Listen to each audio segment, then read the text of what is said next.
Hey, it's Mariana, and thank you for joining me on the Commitment to Growth podcast, a platform dedicated to helping you build resilience for lifelong momentum.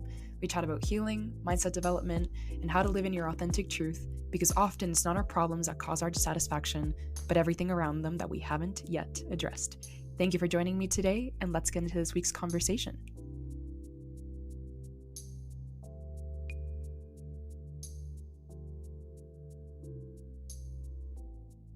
Welcome to the Commitment to Growth podcast, everyone. My name is Mariana. I am the host of the Commitment to Growth podcast, of course, and the founder of Commitment to Growth Resilience Coaching.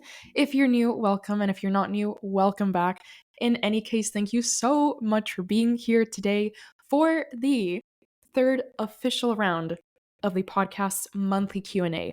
Now, I just want to start this episode off by saying thank you and expressing so much gratitude as always, because this month was my first time really trying the monthly theme on the podcast and on my Instagram page. So if it's your first time here, the theme for the month of April was healing the inner people pleaser. And I facilitated 2 conversations here on the podcast. The first one being a solo episode with yours truly, of course, called It's Not That You're a People Pleaser, It's That You Fear Rejection. And just this last week, I released a conversation with the wonderful, the beautiful Karana Soto on embracing your truth to break the chains of people pleasing. And so well received. Your responses were so amazing. You were so engaged with the content, and it was just so fantastic to hear that it helped so many of you. So I'm very excited for what's to come. We're going to keep this train, this monthly theme thing going till at least the end of 2024. I just think that it's such a beautiful way to really segment our healing and just have a place where you can land and know that there are dedicated resources towards a particular topic. So as I'm recording this, it is April 2024, and the theme for May is going to be how to allow more love into your life. I am so excited for this round of conversations. That month is going to be all about really addressing the blocks in our life that prevent us from receiving more love, being open to being seen, to being heard, what our fears are around being seen and being heard and showing up in our authentic truth, and what some tangible practices are that we can start opening that heart center. So I am super excited to share that with you and to just continue having these conversations, because I want you to receive more love. You deserve it. You are so worthy of it. And just to continue this healing work together, because it's so special. Now, if you haven't been here before and it's your first time tuning into one of these monthly Q&As, essentially what happens is that on the last Thursday of every month, I release a question submission on my Instagram story. If you're not following me, it's at Commitment to Growth. You can check the show notes to click the link, follow me on Instagram. We can stay connected that way. So what I do is I release that question submission at 12 p.m. on the last Thursday of every month. And the first 5, 6, 7 questions, I put up the limit, are the ones that I answer on the segment for you. And of course, these ones, to keep in theme with April, are all about healing your inner people pleaser. So that is what we are going to be getting into today. As always, you were very engaged, and the questions that came through this month are fantastic, so engaging. So buckle your seatbelts, grab a notepad, and we're getting right into it, because I just love them. I've got them right here in front of me. And real quick, before we get into the bulk of today's conversation, I want to take a moment to respectfully acknowledge that this conversation is being recorded from the land of the Kwikwetlem peoples, upon whose land I am very privileged, fortunate, and blessed and grateful to be an uninvited visitor and settler to these beautiful lands. And I am continuing my work and my practice towards truth and reconciliation, to reflecting on how I can continue to give back to unearthing these truths, to showing up for these communities in a way that honors their needs and how they need us to be receptive to how they want to be seen and how they want their cultures, their traditions, their languages, their belief systems to be integrated into the common consciousness. So I look forward to continuing my journey into truth and reconciliation, to spreading the message, and I encourage you to do the same if you aren't aware of what Indigenous communities are present in and around where you are living right now. So thank you for being here. Thank you for sitting through that introduction, and let's get right into it. So we are starting off really strong here. This first question is from an anonymous submitter, and it goes, having a tough time empowering myself to speak up in conversation still. I feel like I know what I want to say, but I choke up when I'm about to advocate for my needs. How can I get past this? So I think it's really important that we start off by acknowledging that when we've been people pleasing for so long, when it's so familiar to us to just shift right into self abandonment when we're really afraid of disappointing somebody or being an inconvenience, we shift to that way of walking through the world because it's what feels familiar and therefore it's what feels safe to us. Why it feels safe is because in the past, each and every single time that we've acted out in that way, people have received us with thank yous, with grace, with love, right? So our brain says, okay, well, when I abandon myself, I receive love. When I abandon myself, I receive acceptance. You've gathered the facts to prove to yourself and to your brain that self abandonment is what will equal acceptance, love, grace from the people around you. What the other side of that coin now has to be is stepping into your truth and acquiring that same evidence to prove to yourself that standing in your truth will give you love. Now, let's be real here. Let's address the elephant in that question. That's not always going to be the case.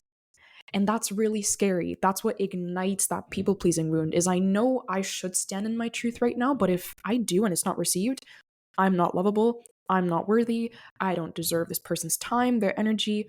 But this is where we are the ones that have to state and tell ourselves what our conditions are for being told, or how we allow ourselves to feel that we are not lovable, that we are not worthy. If somebody responds to a boundary that you set, or if somebody tells you that was a really unattractive thing to say when you stood in your truth, or I don't agree with that at all, you're this and this and this, and then you allow that to make you feel unworthy, to make you feel unlovable, that is where we are giving something a certain meaning that it doesn't have.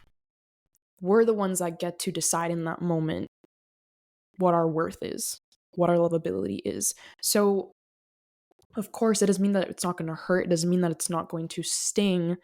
But we can't use those experiences as the truth of how, when we show up in the world in a certain way, it's going to be received. Because the people that want to be active partakers in your healing process, they will receive your truth and love you for it and thank you for it. So I would say that in these moments where you're really afraid, where you're feeling yourself choke up or you're about to silence yourself, allow yourself to be honest about, hey, I'm really afraid to be honest with you about this boundary that I want to set, about this thing that I want to tell you, because in the past it wasn't received that way.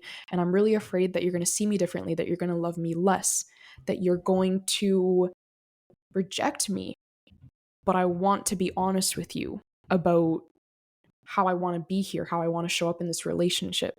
And when you enter those conversations in that way, holding your heart on your sleeve and not letting your past dictate how you show up differently, you open the floor for you and that person to become active participants in you and each other's healing journeys, right? So be open to having those conversations, be open to opening those conversations, stating your fears, and allowing the people in your life who love you and who see you and who want you to show up in your authenticity give you the evidence that you need to solidify the belief that if I stand in my authenticity, I am still worthy of love. Okay? That's my answer to number 1 there. Thank you so much for that beautiful, beautiful submission. All right, question number 2 is also an anonymous submission, and the question asks, after people pleasing for so long, how can one set boundaries when they're worried about coming across as rude? So I know that this is a huge point of fear for a lot of people who are chronic people pleasers, who are healing their inner people pleaser wounds. So I want to just take a moment to hold space for your fear and for your apprehension, because I know that it's scary the first few times you do it. I still get so afraid at stating a boundary or even thinking about stating a boundary, right? But just like in the previous question, it's about gathering the practice and the evidence to see that the right people are going to receive our authentic truth as an opportunity to deepen our relationships with them. So I think in this question, again, similar to the previous one, when you're walking into these conversations where you are being really honest about how you're feeling, but still wanting to self-honor your needs and your desires and your essence, your authenticity, right? You are so honorable for telling that person, hey, I really want to set this boundary because I think it's what's going to honor me and my needs the most. But I'm really afraid of telling you this because in the past it wasn't received well. Or I've never done this before. I don't know how it's going to be received. What do you think? And also remember to reaffirm to the person that the boundary that you're setting is in an effort to take care of yourself so that you can show up for them in the best way that you can. Okay? So I think those are beautiful touch points because now you're inviting that person into your experience. You are leading with honesty so that you can create a space where those boundaries, those limits can be talked about. Okay? It's really a beautiful thing when you invite somebody to be part of that process because yeah, like we said, the first few times it might not feel right. We might set a boundary that is really extreme, or we might set a boundary that somebody's not okay with. That's not to say that you shouldn't stand in that you should abandon your needs because somebody wasn't okay with a boundary that you set, because it's not always going to be the case, right? Somebody's always going to have contention, but open that dialogue. Open that dialogue to see what they have to say. Open the space for there to be a two-sided conversation about how you're going to honor everybody's needs in your relationship by doing the things to secure those needs. Okay? And one more thing too is if you're really afraid that it's a really extreme boundary or that it's not going to be received well, you're always welcome, if you feel safe to do so, to bounce it off of friends, right? Hey, I'm really thinking about telling my partner that I want to go to bed earlier, or that I'm not okay with having alcohol more than once a week. What do you think about that? And really just have those conversations with other people who you know are going to empower you to stand in your truth, or who are going to check you when you aren't and when you're abandoning yourself, so that you can feel more confident. It's like practicing outside of a game setting, right? If you've never played basketball before, the minute that you throw yourself into the court, you're going to be like, which way do I go? How do I free throw? Et cetera, right? But if you practice outside of the gym, outside of the hoops, you'll score better. It might not mean that you get the ball right in the hoop. I've carried this analogy for way too long now, but it might not mean that you get a 3-pointer, but it does mean that you've had the experience to at least know how to facilitate those conversations. I ended the analogy. There you go. All right. Thank you again so much for that submission and for asking that. I know that is going to resonate with so many people here. Question number 3 is a submission from Savannah. And this one says, I've often heard that people pleasers can be narcissistic. Is this true? And how do we differentiate between someone who is people pleasing to secure love and someone who is people pleasing out of narcissism? This is such an interesting question, and this is actually something that was brought to my attention in a few YouTube comments and in my DMs about, oh, well, people pleasers are just covert narcissists. Why are you defending them? It's actually super selfish when you're a people pleaser. Now, I really want to hold space for this because I think we have to make two distinctions here. And I actually have the definition of narcissist pulled up right in front of me. A narcissist is someone who is extremely self-centered, with an exaggerated sense of self-importance. That's a narcissist. And a people pleaser is someone who is operating from a deep fear that their needs, their truth is what is going to make them lose love. Okay? Now, shame in both situations, right? A lot of people who have narcissistic tendencies have those tendencies because of a deep seat of shame within them. And so do people pleasers. I think the fine line here exists in that if somebody is a people pleaser who is being driven so deeply by subconscious patterns and subconscious wounding, it's like this very anxious response to, okay, yeah, sure, I will drop everything to meet you at the Cineplex at 8, right? Sure, I will drop everything to take this phone call right now, right? It's like this super anxious and automatic response that is so rooted in a deep fear of unlovability, of rejection, right? If someone was a people pleaser but also a narcissist, this is a very interesting scenario. I don't think I've ever thought about it like that before. I think the difference would be is that person holding their self-abandonment against you and saying, I dropped everything to come see you. What are you doing for me now? Or don't you see I lied to you to get you to like me? Why don't you like me? Or you have to make me like you, or something like that, right? All of a sudden they are taking their conscious actions and turning them against you and expecting something in return. I would say that that would be the fine line, because we have to understand that people pleasing, yes, it's a double-edged sword, because it's done in an effort to secure love. People pleasers have a subconscious pattern that says, if I abandon myself right now, this person will love me. If I abandon myself and give this response, this person will accept me.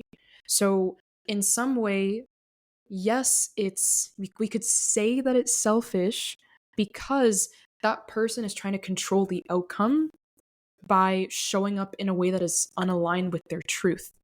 But again, I think the key difference here between a true narcissist and a true people pleaser is that one is rooted in self-interest in a greedy way, narcissism, and the other is rooted in a very deep fear response.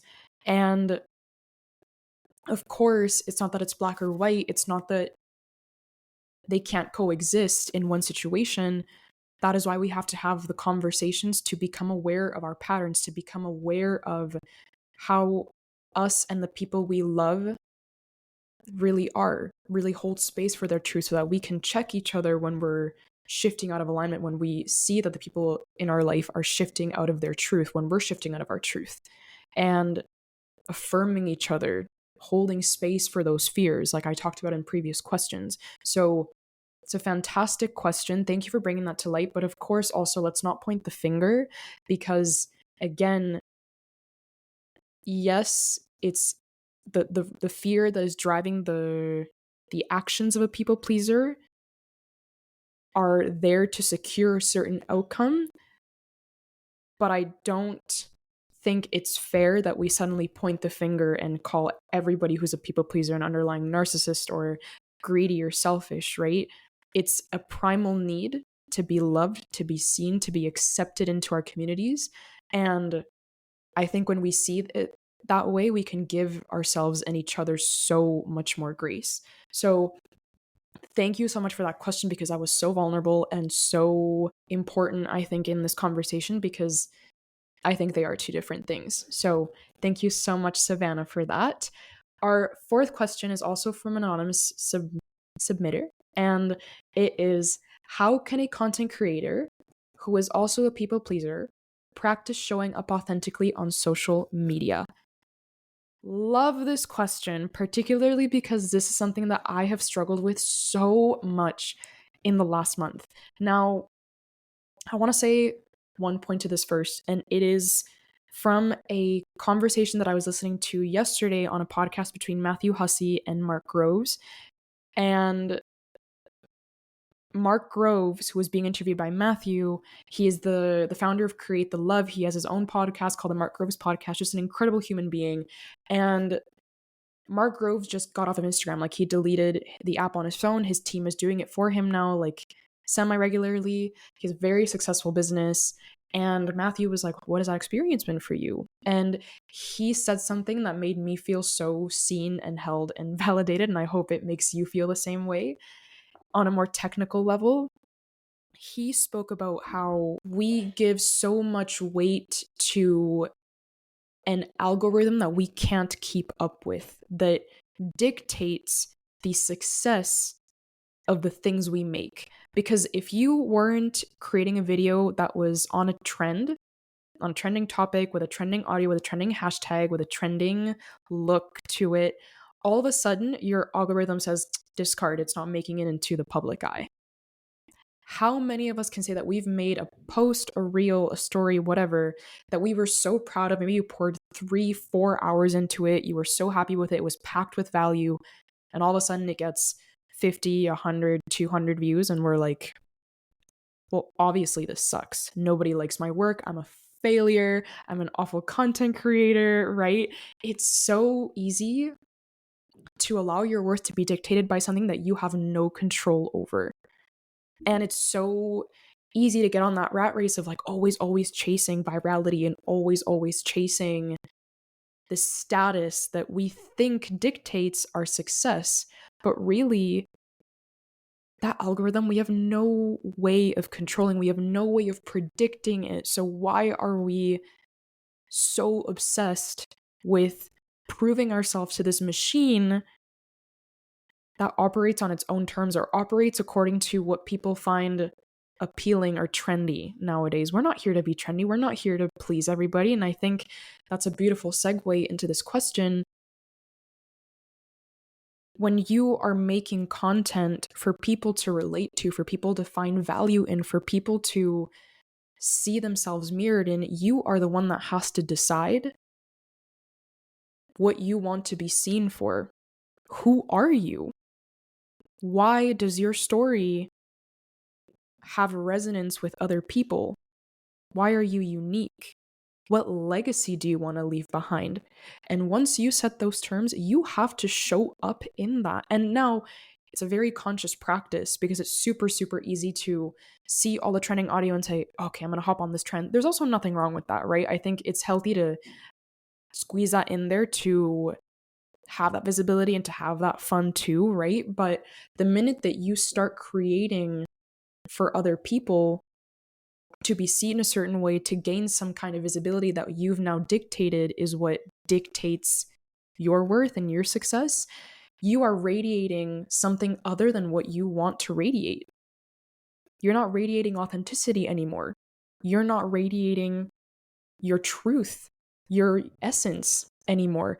And so the people that you want to come to you aren't going to come to you. And the people that do, one day you're going to look back and say, I don't resonate with these people. This isn't the crowd that I set out to create for, to serve, right? So I think that's the first part, is we have to decide who we're going to be and who we're going to continue showing up in, regardless of freaking number of likes on our posts, okay? I hear you. It's hard. It's a hit to the ego, but really, it's an algorithm that we can't keep up with. Like, let's not put so much weight on it, okay? The second thing too is that we have to have the courage to be disliked. And I think that that starts with addressing our fear about what happens if somebody dislikes us, what happens if somebody disagrees with us. Of course, the big reinforcer that I think we can all relate to here is cancel culture, right? What if I say something that somebody calls me out on? What if I say something that cancels me, gets me shunned out by the entire world? I think you have to make such a big ignorant mistake to even fathom having that happen. But also, what are you more willing to do? Are you more willing to continue showing up in a way that is not in alignment with who you are? Or are you willing to show up in a way that if you do make a mistake, you can also show that you have the humility to make up for it, that you have the humility and the willingness to learn how to show up better?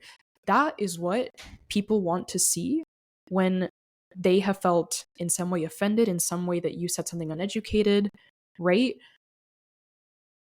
And at the end of the day, the people that love you, the people that see you, the people that know you are not going to write you off for one mistake, okay? You weren't put here to be liked by everybody. You weren't put here to mold yourself into a version that is going to be liked by everybody. You have to acknowledge that not everybody's going to agree with your work.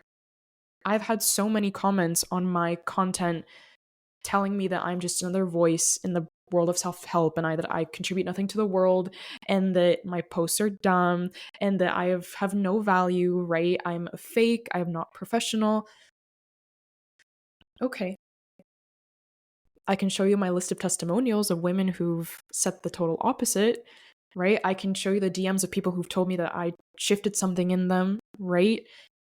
I don't say that for putting myself on a pedestal. I say that to say, allow yourself to liberate yourself from the weight that it is to always carry that fear on your shoulders. You're going to be okay. Because your humility and your essence will attract the people that actually matter and that actually want to listen to you and what you have to say. That is my advice to you for that question. Thank you so much. Another high point of curiosity for a lot of people, I'm sure, who are listening to this, myself included. We're healing that wound together. I can guarantee you that. So thank you for bringing that to light.